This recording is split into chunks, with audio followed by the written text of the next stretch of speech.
Selamat malam, kali ini saya ini Ebenezer Saul Terihoran akan mempresentasikan mengenai Maluku Utara. Ya, sebelumnya saya dari kelas 6 kelas 8 absen 12. Ya, di sini kita akan membahas tentang mengenai latar belakang terbentuknya Provinsi Maluku Utara. Provinsi Maluku Utara terbentuk pada tanggal 4 Oktober 1999 melalui Undang-Undang Republik Indonesia Nomor 46 Tahun 1999 dan Undang-Undang Republik Indonesia Nomor 6 Tahun 2002. Ulangi 2002. Sebelum resmi menjadi Provinsi Maluku Utara, Maluku Utara merupakan bagian dari Provinsi Maluku. Ketika awal berdiri, ibu kota Provinsi Maluku Utara berada di Ternate. Namun sudah tahun kemudian, atau tepatnya pada tanggal 4 Agustus 2010, terutama setelah masa transisi persiapan infrastruktur, ibu kota Provinsi Maluku Utara terletak di Sobevu. Nah, untuk pemerintahannya sendiri, Gubernur Maluku Utara bertanggung jawab atas wilayah Provinsi Maluku Utara. Saat ini, gubernur atau kepala daerah yang menjabat di Provinsi Maluku Utara ialah Abdul Ghani Kasuba, dengan wakil gubernurnya yaitu Ali Yasin Ali. Mereka menang pada pemilihan umum Gubernur Maluku Utara pada tahun 2018. Abdul Ghani Kasuba merupakan gubernur Maluku Utara yang kedua, untuk periode kedua. Sejak provinsi ini dibentuk. Abdul dan Yasin dilantik oleh Presiden Republik Indonesia Joko Widodo pada 24 April 2019 di Istana Negara Jakarta Pusat. Pelantikan gubernur ini berdasarkan keputusan Presiden nomor 38 strip P strip 20.109 tentang pengesahan pengangkatan gubernur dan wakil gubernur Maluku Utara tahun 2019 sampai 2024. Kemudian ada Danau Tolire yang mana merupakan terkenal yang ada di Ternate atau Maluku Utara. Ya, jadi Danau Tolire terletak di Ternate, Maluku Utara, berada di bawah kaki Gunung Gamalama. Danau ini memiliki bentuk unik menyerupai loyang raksasa. Nah, Danau Tolire memiliki luas sekitar 5 hektar dan diperkirakan kedalamannya yaitu 50 meter.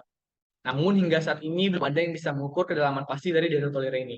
Ya, jadi yang pertama, masyarakat sekitar Danau Tolire meyakini bahwa danau ini dihuni banyak buaya siluman.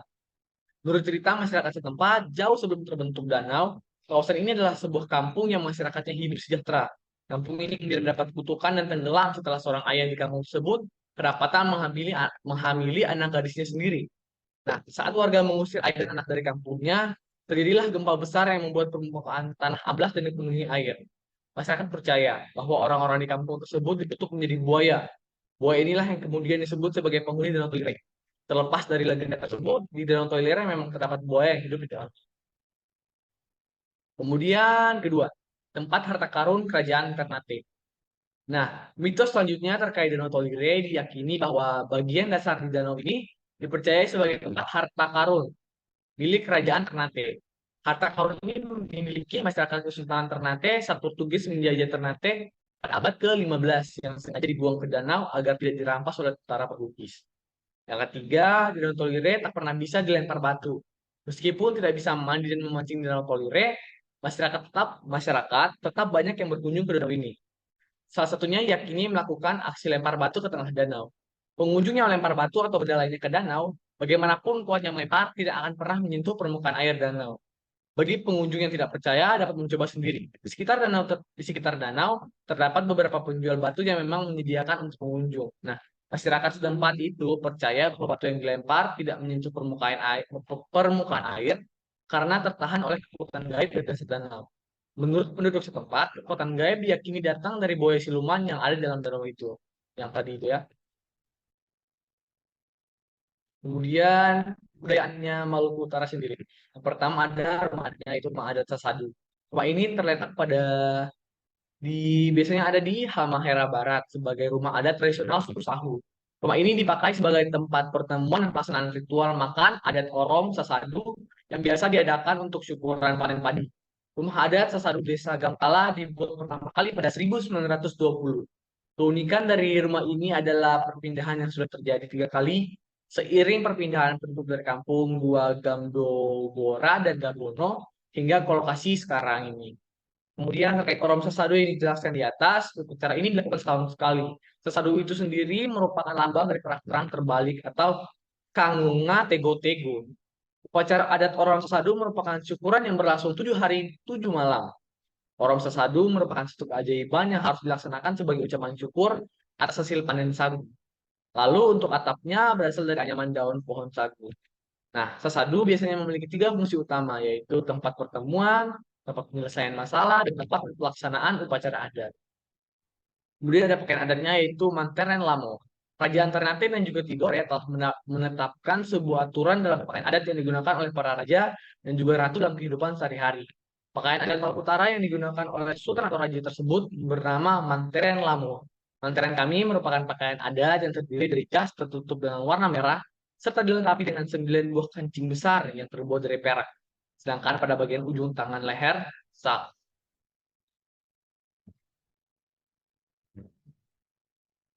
kemudian ada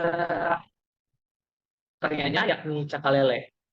Cakalele merupakan salah satu tari perang yang berasal dari ya Maluku Utara, tapi yang terkenal di Indonesia. Tari Cakalele adalah tarian khas masyarakat Maluku. Tari Cakalele adalah salah satu bentuk atraksi seni yang melambangkan rasa keberanian, ketangkasan, keperkasaan, dan rasa persekutuan. Tari Cakalele menggambarkan perjuangan rakyat Maluku dalam membela kebenaran. Bahkan tari perang tersebut pada awalnya dipertunjukkan untuk memberi semangat kepada para pasukan dalam melawan penjajah-penjajah. Nah, menurut cerita, jika tarian ini merupakan penghormatan atas nenek moyang bangsa Maluku yang merupakan pelaut. Kemudian ada alat perangnya atau senjata tradisionalnya, yakni parang dan salawaku. Parang dan salawaku adalah sepasang senjata tradisional dari Maluku Utara serta Maluku Utara. Parang salawaku terdiri dari parang atau pisau panjang dan salawaku yakni perisainya, yang pada masa lalu adalah senjata yang digunakan untuk berperang. Bagi masyarakat Maluku, parang dan salawaku adalah simbol kemerdekaan rakyatnya. Kemudian ada budaya dan makanan khasnya. Selanjutnya budayanya itu yaitu Batak Pamali, yang merupakan simbol material dan masyarakat Maluku. Selain Baileo, rumah tua dan tahun soa, Batu Pamali juga termasuk mikrosmos dalam negeri-negeri yang ditempati masyarakat adat Maluku. Batu Pamali merupakan batu alas atau batu dasar berdirinya sebuah negeri adat yang selalu diletakkan di samping rumah Baileo, sekaligus sebagai representasi keahlian leluhur atau nenek moyang. Nah, di dalam kehidupan masyarakatnya mereka. Batu Pemali sebagai bentuk penyatuan soa-soa dalam negeri adat. Dengan demikian, Batu Pemali adalah milik bersama setiap soa. Di beberapa negeri adat Maluku, Batu Pemali dimiliki secara kolektif, termasuk negeri adat yang masyarakatnya memeluk agama yang berbeda.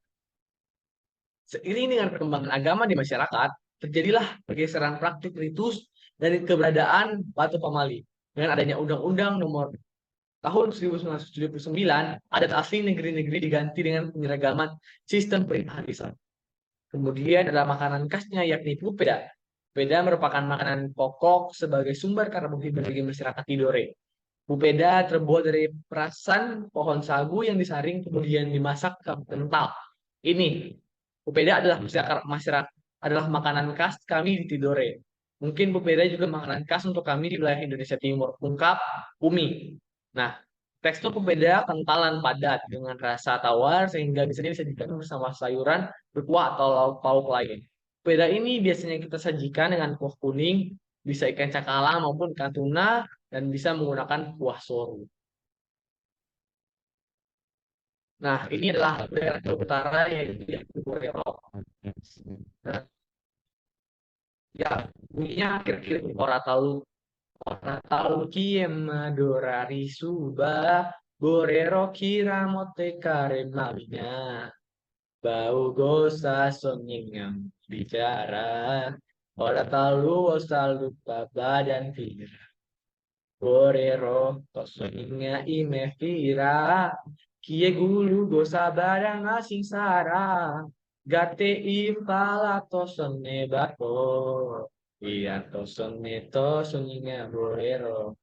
Nah, begitu sekian dari lagunya. Untuk artinya bisa lihat sendiri di Canva yang telah saya siarkan ini. Dan untuk lagu lengkapnya udah saya nyanyikan di video yang khusus lagunya. Lanjut. Nah, kemudian aspek budaya. Provinsi Maluku Utara juga dikenal dengan Sultan Maluku. Kieraha Kesultanan Ampang di Maluku. Hal ini karena pada awalnya daerah ini merupakan wilayah empat kerajaan Islam Timur Nusantara, yaitu Kesultanan Bacan, Jailolo, Tidore, dan Ternate. Provinsi Maluku Utara terhitung sebagai wilayah yang memiliki banyak suku. Suku-suku di Maluku Utara adalah suku Madole, suku Pagu, suku Ternate, suku Makian Barat, suku Kao, suku Buli, suku Tidore, suku Patani, dan suku Maba. Nah, suku-suku lain yang terdapat di Maluku Utara adalah suku Sawai, suku Weda, suku Ganes, suku Makian Timur, suku Bacan, suku Kayoa, suku Sula, suku Ange, suku Siboyo, suku Kadai, suku Galela, suku Tobelo, suku Loloda, suku Tobaru, suku Sahu, suku Arab, dan Eropa. Ya, banyak sekali ya.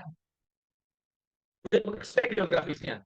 Provinsi Maluku Utara terletak koordinat 340, lintas selatan sampai 30 lintang utara, 123 50 sampai 1000 sampai 129 50 bujur timur.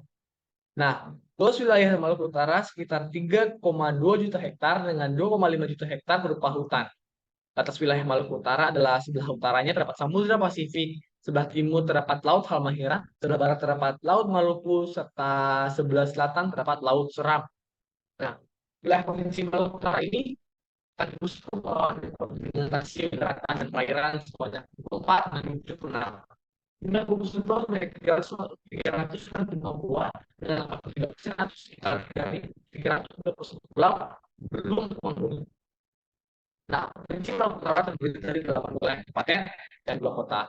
Berdasarkan peraturan Menteri Dalam Negeri Nomor 56 Tahun 2015, luas daratan masing-masing kabupaten atau kota yaitu Halmahera Barat, ya juta langit 1.704,20 km di Halmahera Tengah, kemudian Kepulauan Sula, Halmahera Selatan, Halmahera Utara, Halmahera Timur, Pulau Taliabu, Ternate, Durek, Kepulauan, kemudian Pulau Morotai. Ya bisa lihat jadi ini banyak sekali dan luas-luasnya ukuran pulau-pulaunya. Kemudian aspek-aspek lainnya, aspek demografi dan ekonomi, aspek demografi. Jumlah penduduk Provinsi Maluku Utara berdasarkan data sensus penduduk. Data sensus penduduk 2020 Badan Pusat Statistik sebanyak 1,28 juta jiwa. Jika dibandingkan dengan luas wilayah, tingkat kepadatan penduduk di Provinsi Maluku Utara mencapai 24,74 jiwa per kilometer pangkat 2. Menurut data Badan Pusat Statistik 2021, jumlah penduduk paling padat adalah Ternate dengan jumlah 1.846,19 orang per kilometer persegi. Ya, dan aspek ekonominya ya, ini aspek ekonomi Provinsi Maluku Utara sebagian besar bersumber pada perekonomian rakyatan yang tertumpu pada sektor perikanan, pertanian, dan jenis laut lainnya. Komoditas utama yang mendukung perekonomian Provinsi Maluku Utara adalah kopra, buah pala, cengkeh, perikanan atau sebagian ekspor ke Jepang, emas dan nikel, sebagiannya diekspor ke Jepang. Nah, untuk kependudukan sendiri, berdasarkan perolehan data BPS, Provinsi Maluku Utara memiliki jumlah penduduk sebanyak 1.282.937 jiwa pada tahun 2020. Jumlah penduduk ini terus mengalami pertumbuhan secara signifikan dari tahun 2010 hingga 2020. Penduduk Provinsi Maluku Utara juga didominasi oleh penduduk berjenis kelamin laki-laki dengan rasio jenis kelamin pada tahun 2020 adalah 105. Kemudian merupakan jumlah dari perbandingan penduduk berdasarkan jenis kelamin tahun 2010 hingga 2020. Nah, untuk per tahunnya bisa dilihat total laki-laki dan perempuannya sendiri ada di tabel ini ya. Yakni biasanya pada tahun 2010 laki-lakinya berjumlah 531.393. Nah, perempuannya 506.694. Ya, Maluku Utara. Yang secara alternatif biasa dipisahkan dengan Gunung Gamalama. Nah, gunung yang tadi udah dibahas itu ya. Nah, gunung berbentuk kerucut ini memang telah menjadi ciri khas kota Ternate, Maluku Utara. Gunung Gamalama memiliki tinggi 1.715 meter di atas permukaan laut. Nama Gamalama diambil dari kata Ke Gamlamu, yang artinya negeri yang besar. Aktivitas Gunung Gamalama memang tidak pernah berhenti. Namun penduduk yang tinggal di lerengnya semakin bertambah tiap tahunnya. Ya, selain terkenal karena keindahannya, Gunung Gamalama juga memiliki simpul ekonomi penduduk kota Ternate. Tempat banyak memanfaatkan lereng Gunung Gamalama untuk menanam berbagai rempah seperti pala, jahe, dan kayu manis. Bisa dilihat gambarnya di samping ini ya. Sekian video presentasi dari saya. Terima kasih.